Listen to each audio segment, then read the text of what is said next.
Hey everyone, and welcome back to the Roundup. So, the Xbox Series X is set to provide stiff competition with its new business model, and Nvidia. Poor Nvidia, they tried to rent you a virtual machine to play your games on, and a bunch of publishers want no part of it. And that actually has got dire implications for your ownership of games. Past that then, CDP, the parent company of CD Projekt Red and GOG, well, they're now technically the second largest games company in Europe, but there is a catch that you should be aware of. Now, if you're new here then, hello, we're a narrative game studio. You can hit up our mailing list and site down below. We also do 6 game industry news and analysis videos per week, so sub for more of that. And seriously, those like buttons and those comments, they've helped us out so much, so thanks for that. And with that, let's get into the video. The future of gaming has never been more inspiring. That's the opening line of the new Xbox Wire post, in which Phil Spencer, the Xbox boss, reveals the upcoming specs, or the specs for the upcoming Xbox Series X, except not really, it's just some highlights. Now, a lot of the post, understandably, is cheerleading, but the TLDR is it'll be 4 times more powerful than the original Xbox One,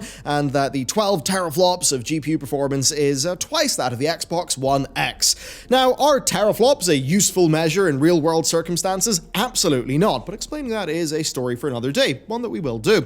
Now, Spencer calls the Series X a true generational leap because of its processing and graphical power, which will allow it to support higher reses, but also 120 FPS. Now, that 120 FPS is actually really good to see in an official post from Microsoft. A lot of the time, these companies are not really focusing on gamer-first things like FPS. They've been focusing on 8K and, all of those graphical things that look really good in trailers and screenshots. So seeing him talk about 120 FPS and even saying, for action-oriented games, that is wonderful to see. And another thing that I think is really pro-gamer and is also sort of anti-something that the original Xbox One did awfully is them talking about input latency. Seriously, even on a good TV, if I play on an Xbox, a base Xbox One, I feel the input latency. It is so bad.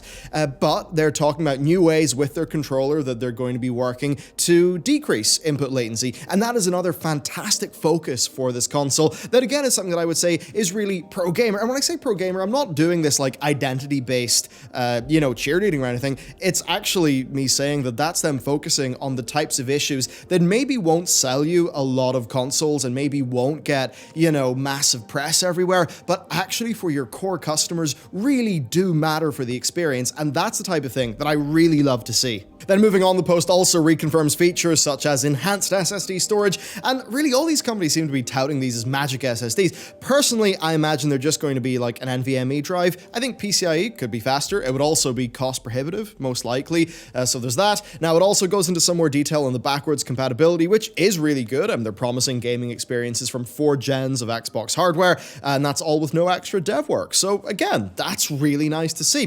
Then there's also the new quick resume feature, which allows multiple games to be suspended simultaneously and then reopened without loading screens, which is really sweet. But then the real killer feature here is smart delivery. This is something that will allow players to basically know that they're always getting the right version of the game for the console that they're using. It ensures basically that you will never pay for the same game twice on multiple consoles, and that's by offering the Series X enhanced versions of games for free for owners of the base version. So yeah, you're not going to have to rebuy games for the new hardware. Now, CD Projekt Red were super quick to tell their customers that Cyberpunk 2077 would be using this feature, whereby, yes, if you buy Cyberpunk 2077 on day one, and you'll just have it on the Series X once it launches. Now, that's a really good move. CD Projekt Red could totally have got away with, selling that game maybe a bit earlier, even just selling it at its planned release date, and then having, Cyberpunk 2077, next gen enhanced edition or something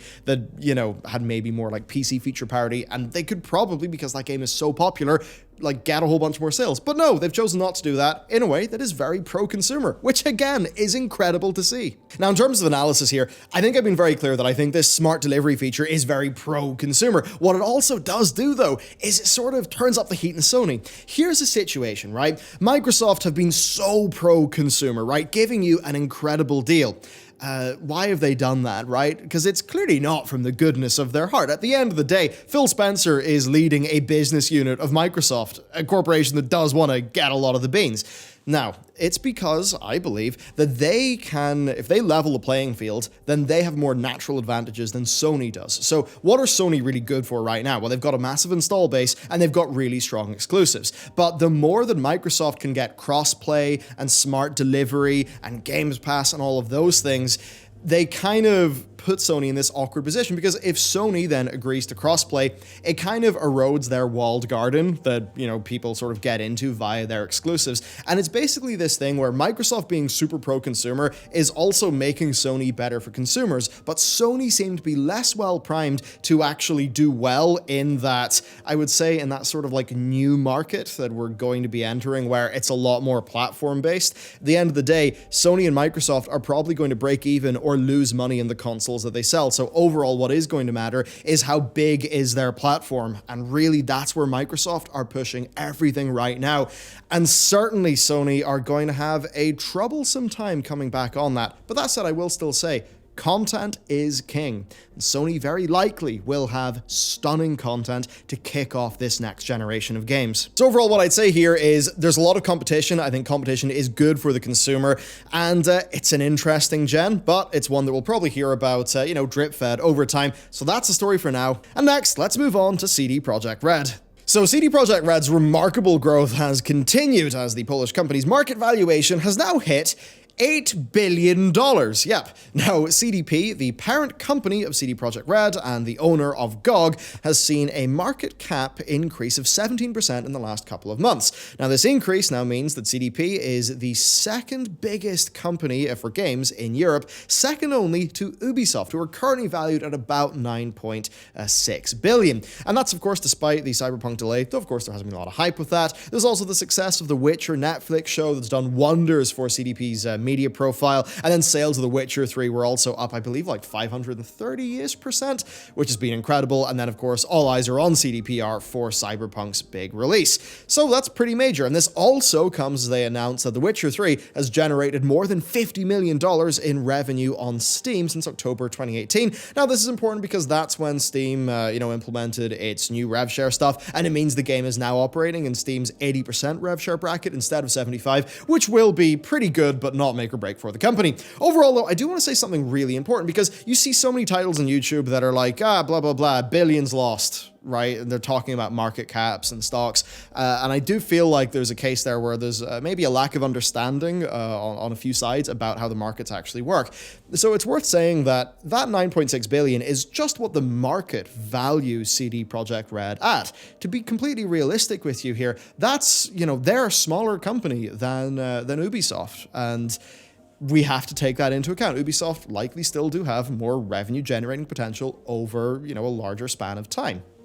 Just in terms of staff count, in terms of the quantity of IP, things like that. It's a bit like with Tesla, okay? So Tesla is a stock that a lot of people were bullish on when it was trading at about $340. Right now, Tesla shot up to, I think, $950. Now, that was in the space of a few months. Is it the case that Tesla tripled in its literal value in terms of, triple the cars went out, they tripled their production? No, not at all. That is just speculation driving it up to that price. And one of the functions of the market is that things get speculated way up, then they get corrected down. And that sort of goes up and down, up and down and up and down until the market comes to a more realistic valuation of a company. So that's why I'd always say in times where there's a lot of hype behind a company, that's generally when you need to just take a grain of salt. It's also just like how, a stock can drop 10% overnight after an earnings call for a company. And then I could make a video that says, billions and billions have been lost from this company.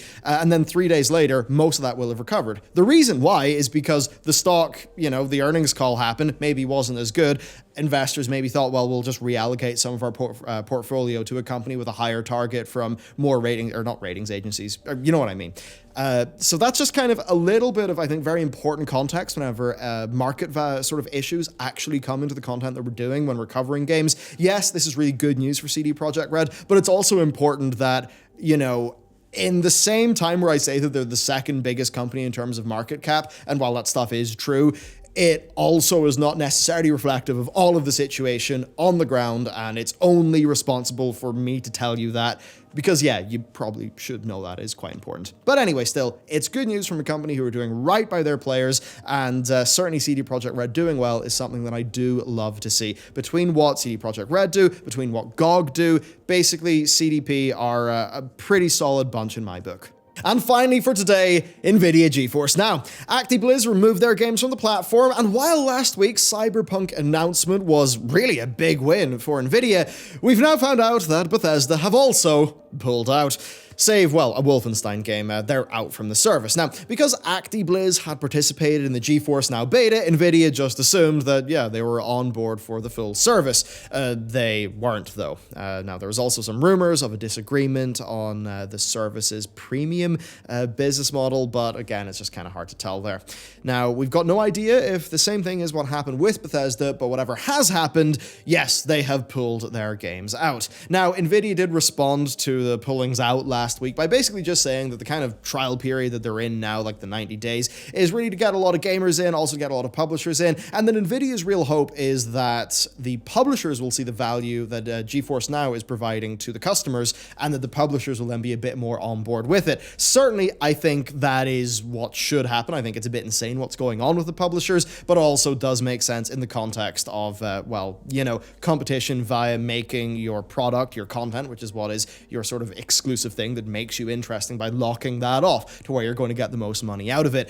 But really the thing for me with this is the more depressing angle here. And that's why I've got to end this story on this simple point.